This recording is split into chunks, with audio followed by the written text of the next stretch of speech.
तो मेरे साथ हैं आसिफ भाई। और आसिफ भाई नमस्कार। ये आसिफ भाई आप मेरे ख्याल से क्या एक 10 एक दिन पहले आए थे घर पे?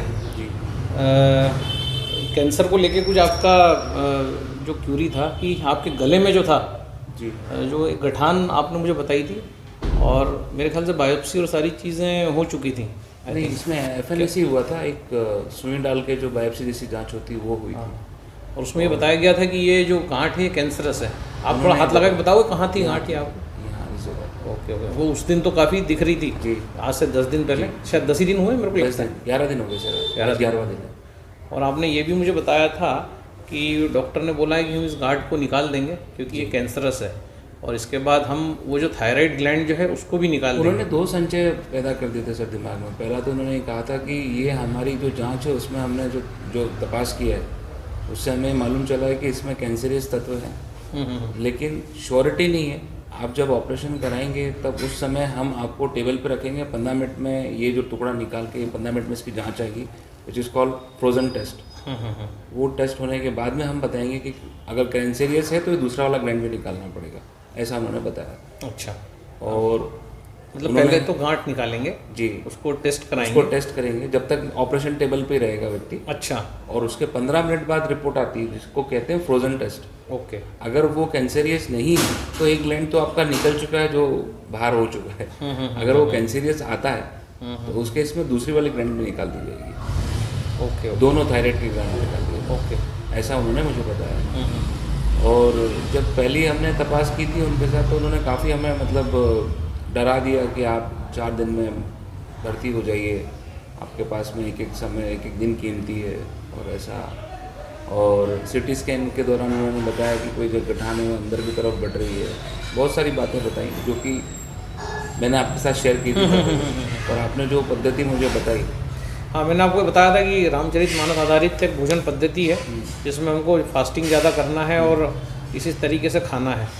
और आप उस समय भी काफ़ी उत्साहित थे, और आपने मतलब मैंने तो आपको बोला था कि आपको जूसिंग करना है, फ्रूट्स लेना है, पर जैसा कि आपने मुझे बताया, इन्होंने बताया कि इन्होंने ना तो जूस लिए ना फ्रूट्स लिए।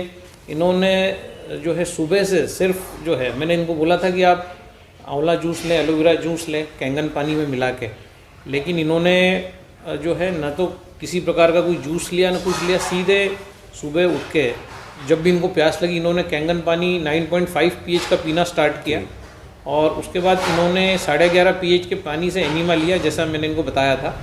तो एनीमा कितने बार लिया आसिफ भाई आपने?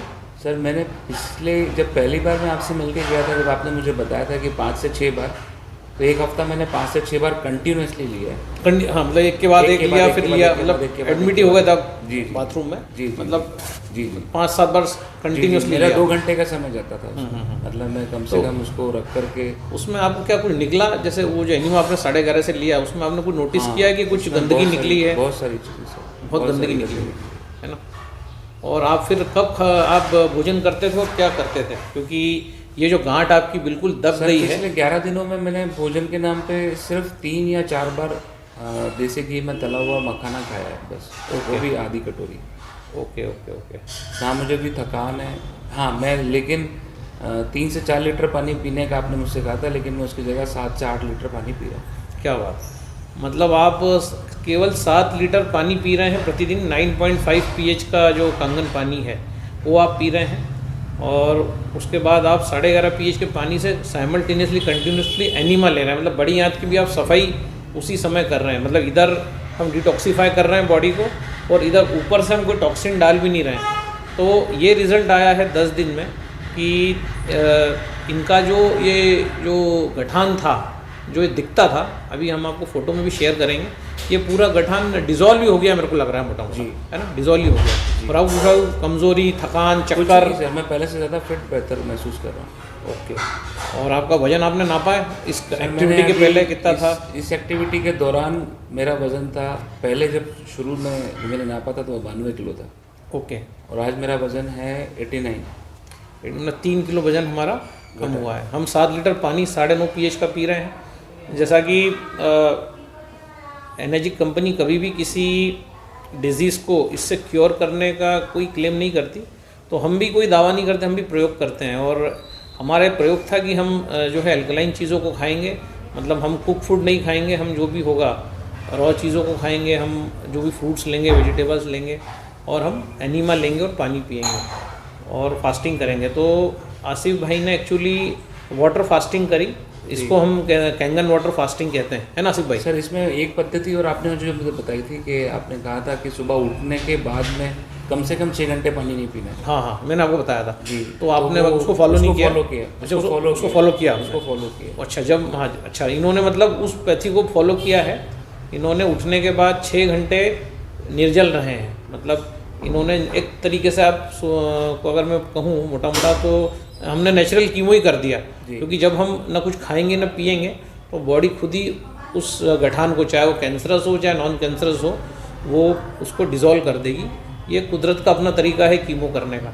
तो हमने सिंपल तरीका अपनाया। हमने ऑपरेशन, जो डॉक्टर ने बोला था कि आज ही एडमिट हो जाओ, है ना, एक एक दिन आपके लिए कीमती है, तो वास्तव में हमारे लिए एक एक दिन कीमती था। और आसिफ भाई इतने सिंसियर निकले, मतलब क्योंकि जब मैंने इनको ये जो रामचरितमानस वाली जो पैथी बताई तो ये इतने सिंसियर थे कि इनकी आंखों से लग रहा था कि ये इसको 100% फॉलो करने वाले हैं। और पर इन्होंने 100 से भी ऊपर, मतलब 101% जाके फॉलो किया। इन्होंने ना फ्रूट्स खाए, ना वेजिटेबल्स खाए, ना जूस लिया। इन्होंने केवल और केवल पानी से ही अपनी बॉडी को एक शिफ्ट दे दिया, एक जो अल्कलाइन शिफ्ट था। और क्योंकि पानी में हाइड्रोजन गैस जो थी, क्योंकि इन्होंने, इनके घर मशीन है तो इन्होंने ताज़ा पानी निकाल के पिया 7 लीटर, तो इसके कारण जो एक्टिव हाइड्रोजन इनकी बॉडी में गया, तो हाइड्रोजन के जाने से, क्योंकि हाइड्रोजन एक स्ट्रेटेजिक एंटीऑक्सीडेंट है, तो जितने भी फ्री रेडिकल्स थे जो अच्छे हैं उनको हाइड्रोजन बचाता है और जो बुरे हैं उनको निकाल देता है, इसीलिए उसको स्ट्रेटेजिक एंटीऑक्सीडेंट बोला जाता है। तो जैसा कि बोला जाता है कि hydrogen is a powerful antioxidant, और हम जो भी खाए पिए शरीर में उसका हाइड्रोजन ही बनता है। तो पर हाइड्रोजन 12 लीटर ह्यूमन बॉडी खुद बना सकती है, जैसा कि इनकी बॉडी ने बना के दिखा दिया। जब इन्होंने एसिडिक चीज़ें, तली हुई चीज़ें, fast food, junk food, non veg ये सब डालना बंद कर दिया, तो इनकी बॉडी ने जो हाइड्रोजन इन्होंने कैंगन पानी के रूप में डाला उसको बहुत बेहतर तरीके से यूटिलाइज़ किया, और उस हाइड्रोजन ने इनके ट्यूमर सारे गला दिए। जो इन्होंने 11.5 pH से जो एनीमा लिया, उससे बड़ी आंत में जो भी कचरा था वो, क्योंकि एक बहुत अच्छा इमल्सीफायर है, और क्योंकि हमने जो तेल की चिकनाई खाई है वो सभी चीज़ें वहाँ बड़ी आंत में जाके डिपॉजिट होती हैं, और बड़ी आंत में 76 पॉइंट्स होते हैं।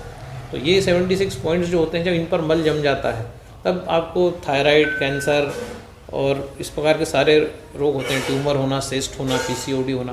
तो 11.5 pH के पानी ने उस बड़ी आंत को पूरा क्लीन कर दिया, जो मल सामान्य पानी नहीं निकाल पा रहा था। तो जब 11.5 pH के पानी का एनीमा दिया गया, तो क्योंकि ये 11.5 pH का पानी एक इमल्सीफायर है, तो वहाँ जो भी तेल ही चिकनाई जमा था, जो भी आम जमा था वहाँ पर, वो 11.5 pH के पानी ने जो है निकाल दिया। अब तो शायद आपका वो सॉल्यूशन खत्म हो गया, तो अब आप 9.5 pH से एनीमा ले रहे हैं, है ना। अब ये क्योंकि 11.5 pH के पानी को बनाने के लिए एक सॉल्यूशन लगता है NaCl का, सोडियम क्लोराइड का, जिसको बोलचाल की भाषा में नमक का सॉल्यूशन कहते हैं, तो वो इनका ख़त्म हो गया। तो इन्होंने अब ये 9.5 pH के पानी से ही 5 बार एनीमा ले रहे हैं, और इनका ट्यूमर पूरी तरह गल चुका है। और अब ये ना सिर्फ गले का, बल्कि मेरे एक बगल में भी, एक साइड में भी थी, एक छोटी सी गठान थी, वो थोड़ा दर्द भी करती थी, लेकिन वो पता नहीं थी कि वो मेलिनेस है या फिर हाँ, मतलब मेलिग्नेंट है कि नॉन मेलिग्नेंट पता नहीं था। पर मतलब देखिए, ये इंसान, इनको 10 दिन पहले बोला गया था कि आप ऑपरेशन कराइए, हम गांठ को चेक करेंगे वो कैंसरस है कि नहीं है, और अगर होगी तो गांठ भी निकालेंगे, गांठ तो निकालना ही है, उसके साथ उस ग्लैंड को भी निकाल देंगे। सोचिए अगर ये थायराइड ग्लैंड अगर निकल जाता शरीर से, थोड़ी सी सावधानी, थोड़ा सा जागरूकता, सही ज्ञान और जो है सनातन चीज़ों पे भरोसा, जो है आज उसका ये परिणाम है कि ये गठान इनकी गल चुकी है, और जो छोटी मोटी दूसरी भी जो गठानें बता रहे हैं जो बगल में थी, वो भी ये बता रहे हैं कि वो भी अब नहीं है। तो ये होता है, दिस इज़ इंडिया, और ये है इंडिया की सब टेक्निक्स। और इसके साथ जब हम टेक्नोलॉजी को ब्लेंड करते हैं, जो हमने कैंगन वाटर, जो जैपनीज़ मशीन, जो एक मेडिकल ग्रेड डिवाइस है, उसके पानी को ब्लेंड किया, शरीर में कचरा डालना बंद किया, तो इस प्रकार के अच्छे रिजल्ट 10 दिन में आना मतलब मिरेकल है। 10 दिन बाद तो शायद ग्लैंड ही निकल जाता, हो सकता है। तो हम क्या करते हैं, तो इसलिए जानकारी का अभाव जो है हमें गलत ट्रैक पे ले जाता है, बीमारी की ओर ले जाता है, और हम सोचते हैं कि तुरंत कोई उपचार हो जाए। पर वो होता नहीं है, उल्टा कॉम्प्लिकेशन बढ़ता है। क्यों सर? इसमें सर एक ही चीज़ है, सही मार्गदर्शन और आपके पास सही स्रोतों का होना जरूरी है। यस, सही, और मशीन का सही यूज़ आपको करते आना चाहिए। मशीन तो सबके पास है, पर अगर मशीन का सही उपयोग आपको कोई सिखाए तो ये मशीन आपका एक लाइफ सेवर हो सकती है। तो मैं आज जो फील कर रहा हूँ, मैं वैसा अपनी जब युवा अवस्था में मतलब 8वीं या 9वीं में था, मैं आज वैसा महसूस करता हूँ।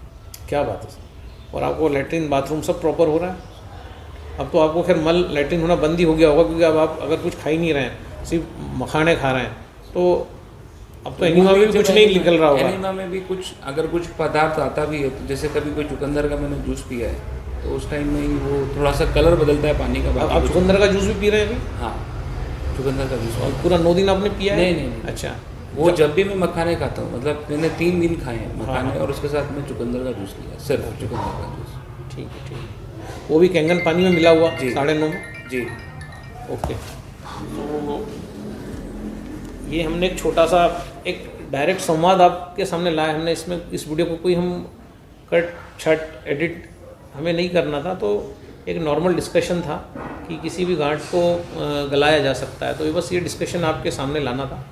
तो आसिफ भाई, वेरी मच थैंक